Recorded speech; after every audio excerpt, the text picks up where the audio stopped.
Hey everyone, it's Charlene. Today we're going to go over embossing folders and all of the fun different ways that you can use them. So let's get started.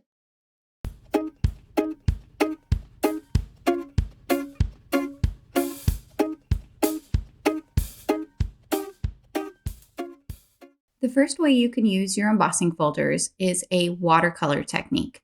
So you're going to take your embossing ink, I'm using VersaMark, and you're going to generously apply it to the side of your embossing folder where the images are depressed into the folder. Then you take your card panel, place it in, and you're going to run it through your die cutting machine. I am using the Spellbinders Platinum 6, and this is a Spellbinders embossing folder called Falling Leaves. What you're doing here is you're making the embossing ink go on all the areas that are not the leaves. So we're now going to apply some embossing powder in clear, and we're going to heat set that with our heat gun.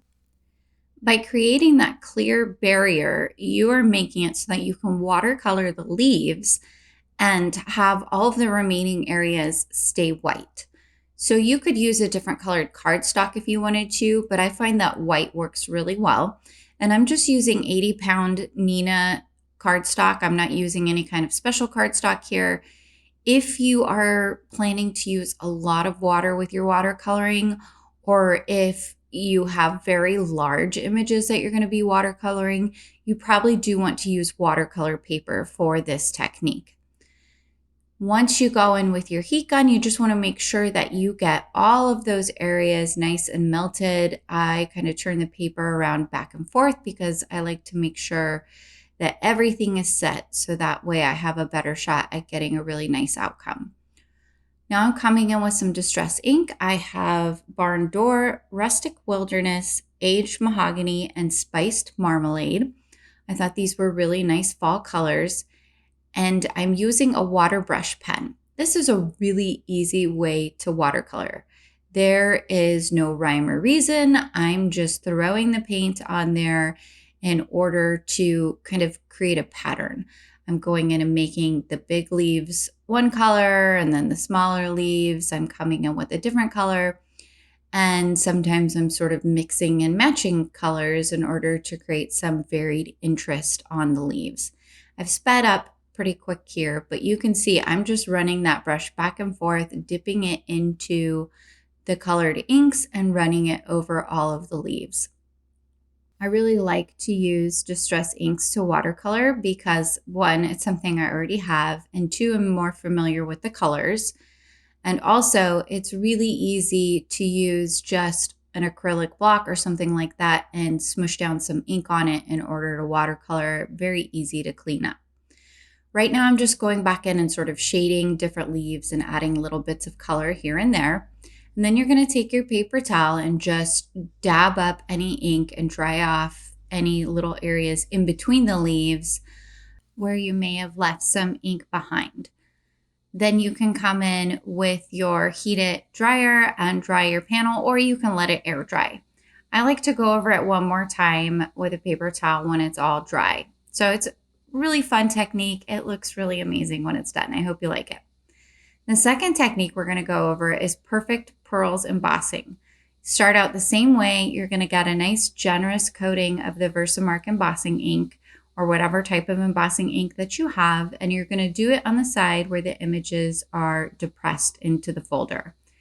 I like to use colored paper for this technique. I think it just creates an extra level of wow, but you can certainly use white paper as well. And if you have any questions about any of the supplies that I'm using for these techniques, I will list everything over at my blog, dreamcraftcreate.com. Coming through, I did run that twice through because I wanted to make sure that I got the embossing ink down really solidly onto the panel.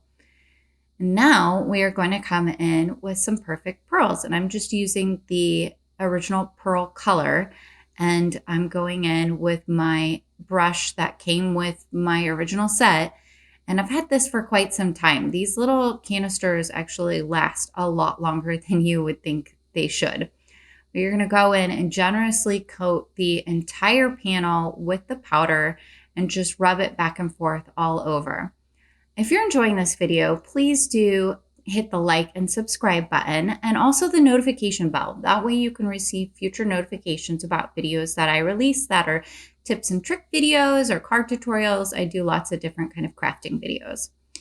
So once you've got your panel good and covered, I like to go back and forth several times each way on the card. So that way I can make sure the Perfect Pearls has sort of adhered into all of those tiny little cracks and crevices that are going around the images. I'm using the Spellbinders Forevergreen folder.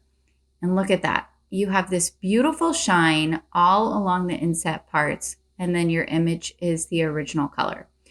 When you are using Perfect Pearls, you do need to set it, and I'm just using a water mister to set that, and then I let it air dry.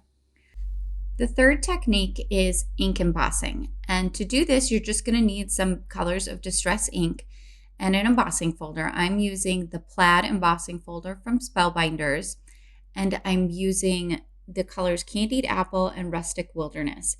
I'm just running these along my embossing folder in stripes where the plaid kind of naturally goes into square lines. So I'm going back and forth with the red and the green. This is a super fast technique, and you can use this to create a lot of panels, especially if you're wanting to mass produce Christmas or holiday cards.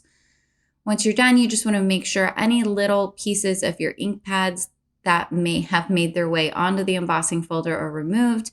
And then you're going to put your card panel in pretty carefully and close it up and run it through your die cutting machine. When you apply the ink to the embossing folder for this technique, you're doing the same exact thing. You're just applying it on the side that has the image. In this case, it's the lines of the plaid is depressed into the embossing folder. Sometimes it's a little tricky to figure out what the right side is, especially when you're working with something like a plaid here. So there it is. I think it looks really festive. I love how this one turned out. The fourth technique is very similar, but it looks very different. It's double ink embossing. So here I'm using the Simon Says Stamp Scandinavian Christmas 3D embossing folder. This is a gorgeous embossing folder. It just came out in their recent monthly card kit, but you can purchase the folder as a standalone item as well. So what you're going to do is you're going to cover the entire folder side with one color. And again, it's the side where the images are depressed into the folder. And then you're going to run it through your die cutting machine. Here I am using Distress Oxides. This works particularly well for this type of technique, especially when you're using a colored or a craft cardstock like I've done here. I am using Mowed Lawn and I am using Barn Door for my two colors here. So the Mowed Lawn went on first, and you can see now it is completely covered on those back areas in that Mowed Lawn color. And now I'm going to take Barn Door, and I'm just going to lightly run my ink pad all the way across the cardstock. At first, you don't see much, but this is a matter of finding the right pressure for the particular panel that you're working on, as well as going back and forth to create the type of look that you want.